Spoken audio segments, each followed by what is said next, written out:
ma femme, qui me trompait, m'a dit « Vas-y, déménage ». Moi, c'est fait. Quelques jours plus tard, son père a fait irruption chez elle, en hurlant « Tu sais ce qu'il vient de faire ?» Cette phrase venait d'un homme qui, pendant 30 ans, avait cru que sa famille était intouchable. Ce qu'il ignorait, c'est que la personne qui venait de démanteler tout ce qu'il avait construit, était assise dans un café tranquille, à l'autre bout de la ville, terminant sa tasse de café sans que sa main ne tremble une seule fois.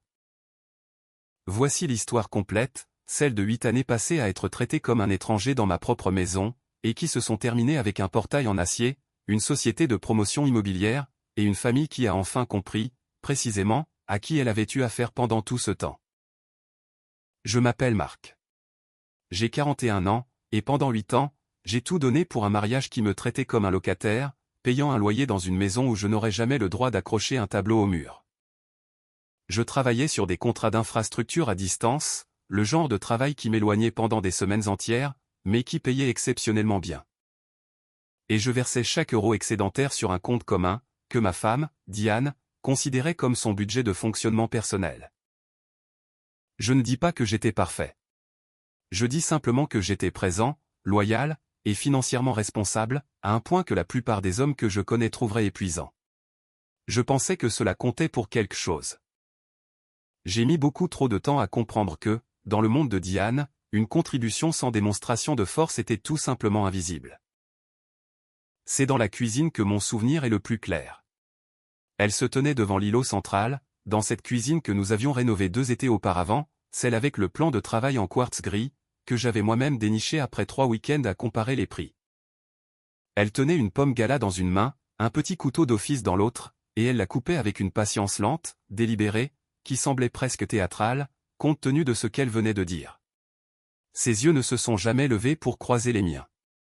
Pas une seule fois. Elle a dit ça de la même manière que l'on lit une liste de courses, vas-y, déménage.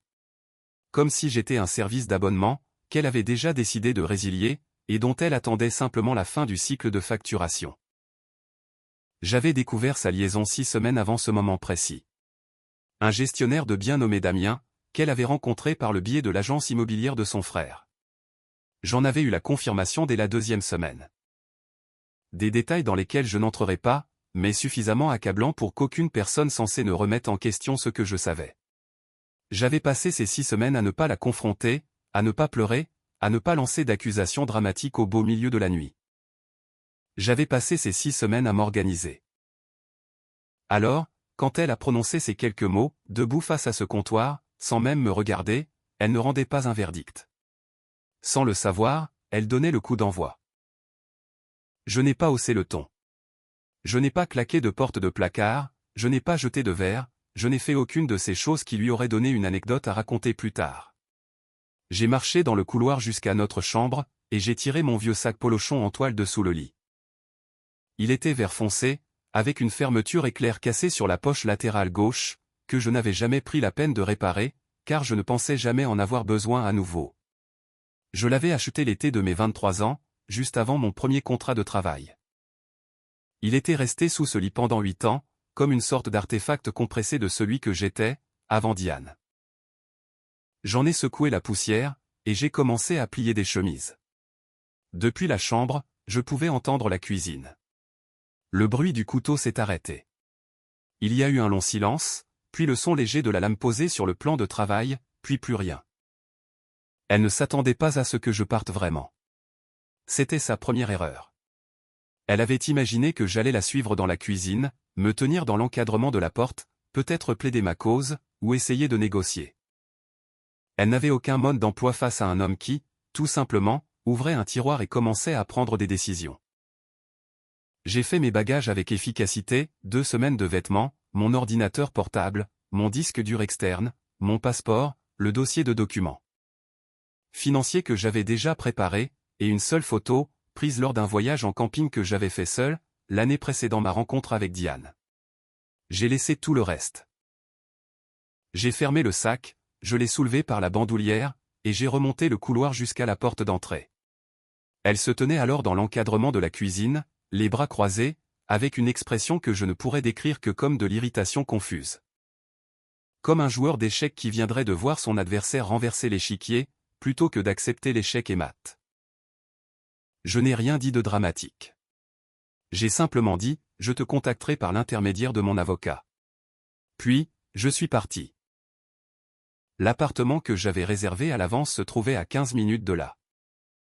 Je l'avais loué 2 semaines plus tôt, j'avais payé les 2 premiers mois d'avance, et j'avais laissé un jeu de clés à mon cousin Raymond, pour ne pas avoir à m'occuper de la logistique le jour J. C'était petit, un 2 pièces avec des fenêtres orientées au sud, et un radiateur qui cliquetait régulièrement à la tombée de la nuit. Je me fichais de tout cela. Cet endroit était à moi. Cette première nuit, je me suis assis sous un lampadaire de salon, devant une petite table que j'avais empruntée à Raymond, et j'ai posé 2 choses sur cette table, mon téléphone, et l'acte de servitude.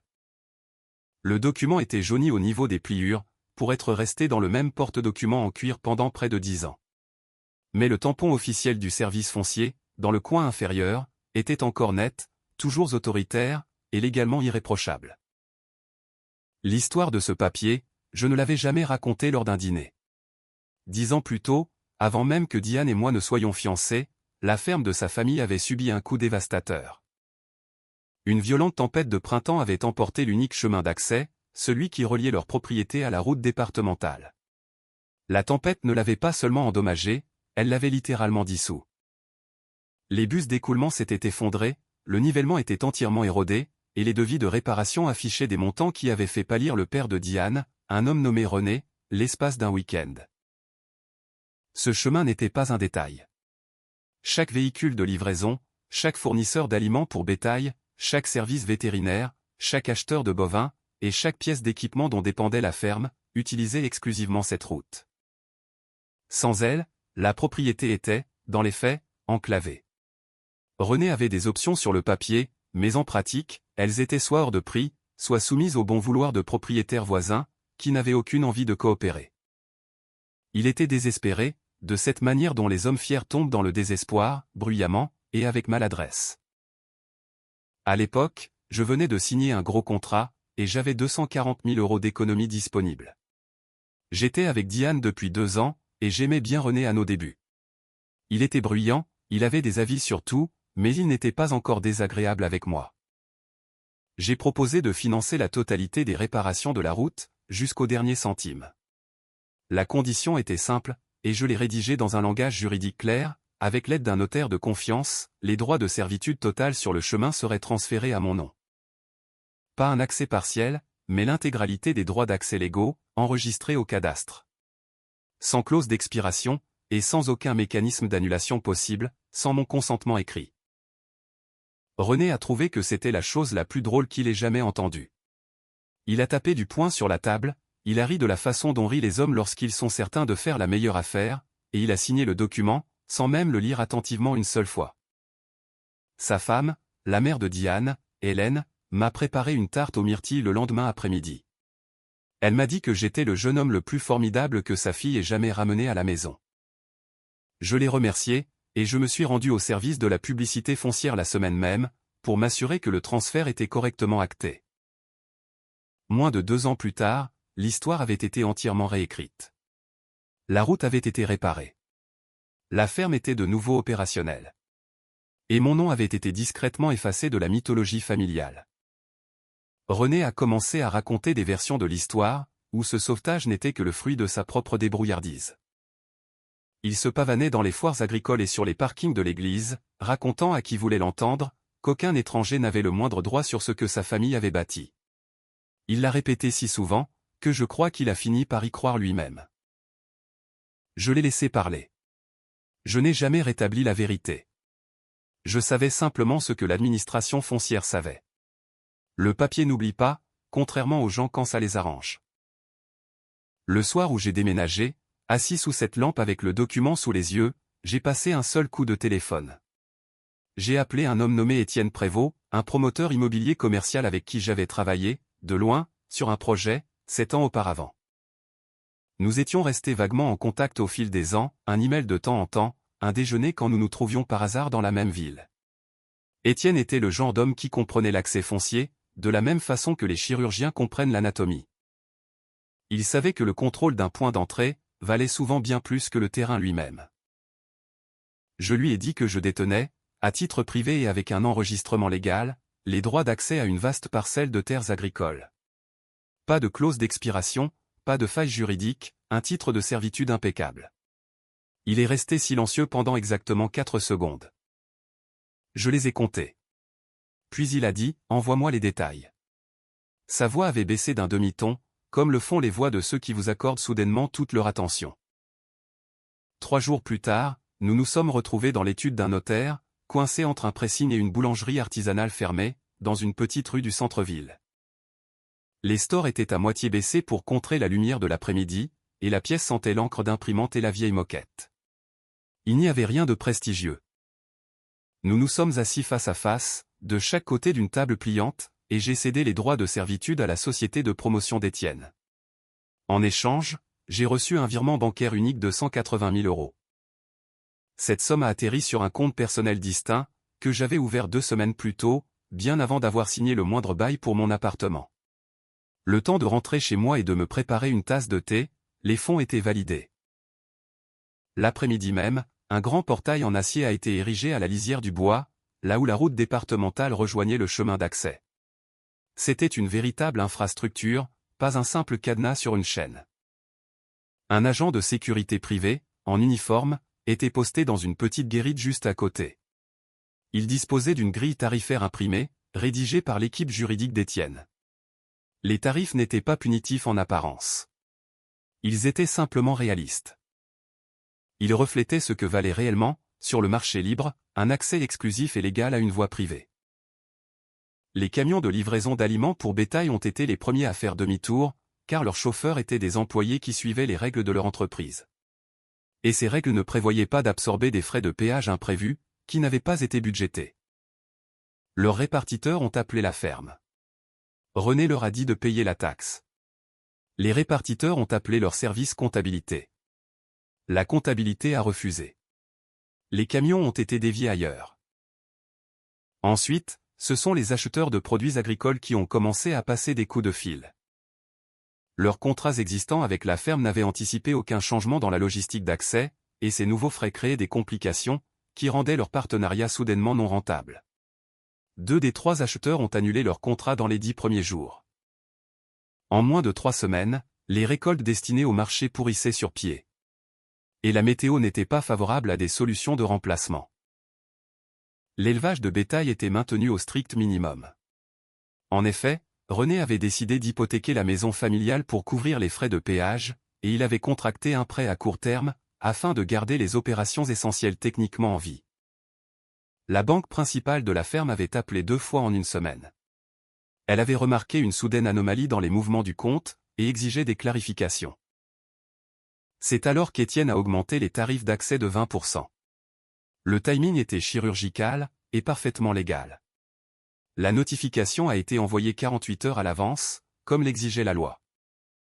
Le nouveau tarif entrait en vigueur le jeudi de la semaine des récoltes, ce qui n'avait rien d'une coïncidence. C'est ce jeudi-là que René a conduit jusqu'à la maison de Diane. Des témoins dans sa rue, 3 au total, ont mentionné plus tard, de façon indépendante, que sa voix résonnait à travers plusieurs jardins, avant même qu'il n'atteigne la porte. Il ne chuchotait pas.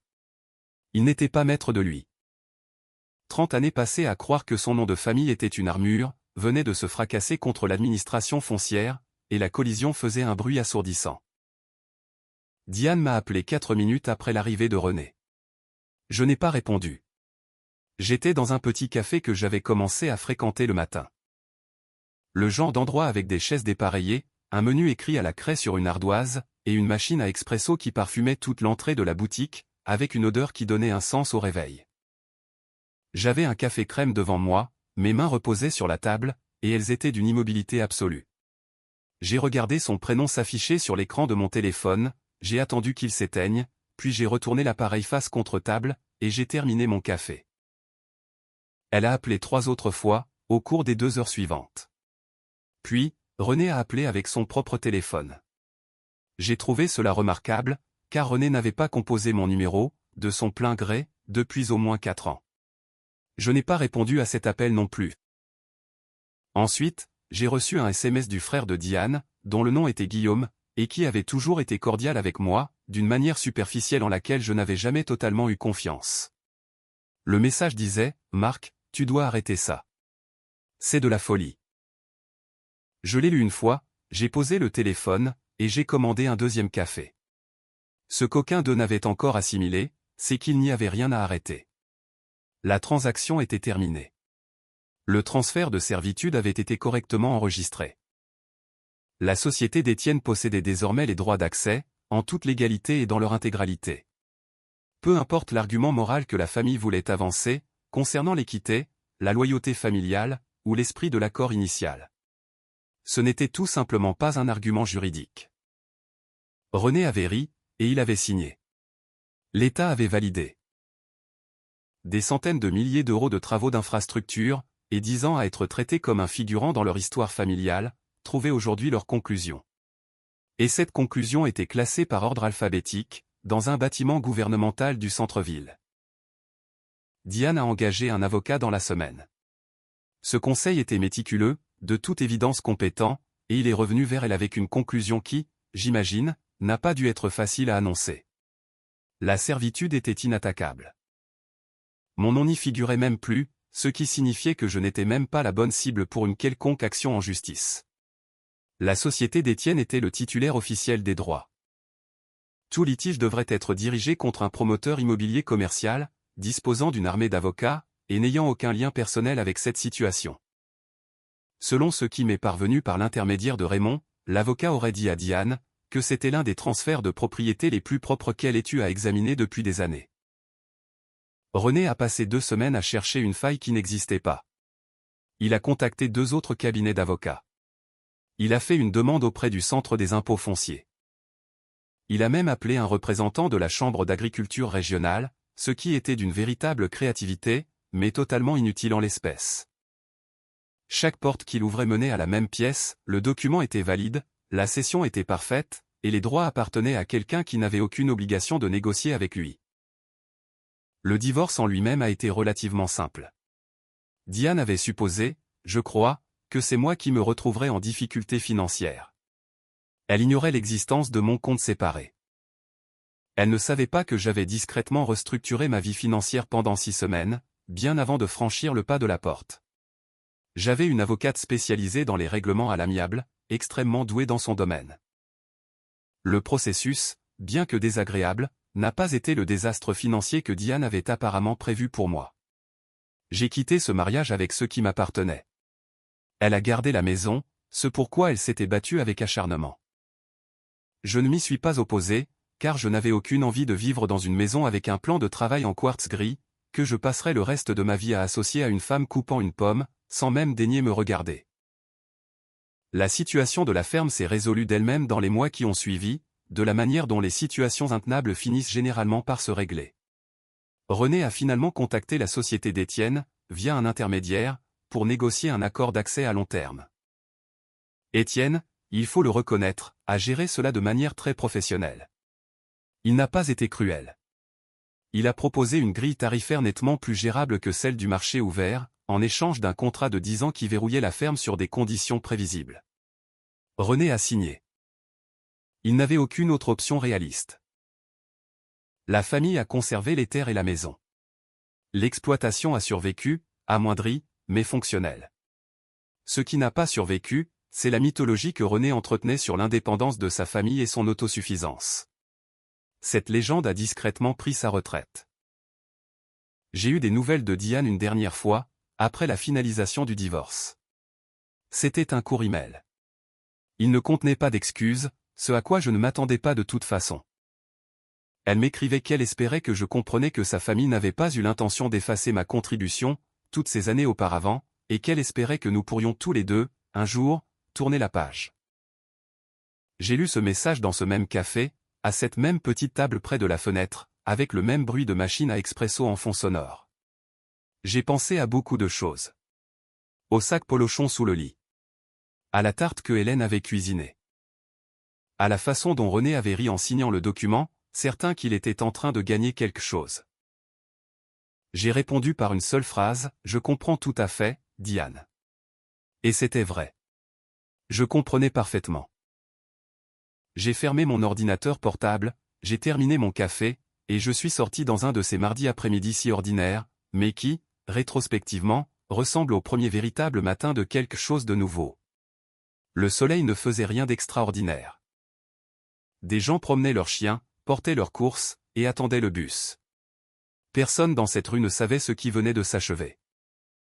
Personne ne savait ce que cela avait coûté, ni ce qu'il avait fallu pour rester calme, pendant 8 ans de lent effacement, pour ensuite exécuter un acte juridique vieux d'une décennie. Le tout, avec la précision de quelqu'un qui, tout simplement, avait été attentif pendant tout ce temps. Moi, je le savais, et c'était bien suffisant. Ça l'a toujours été.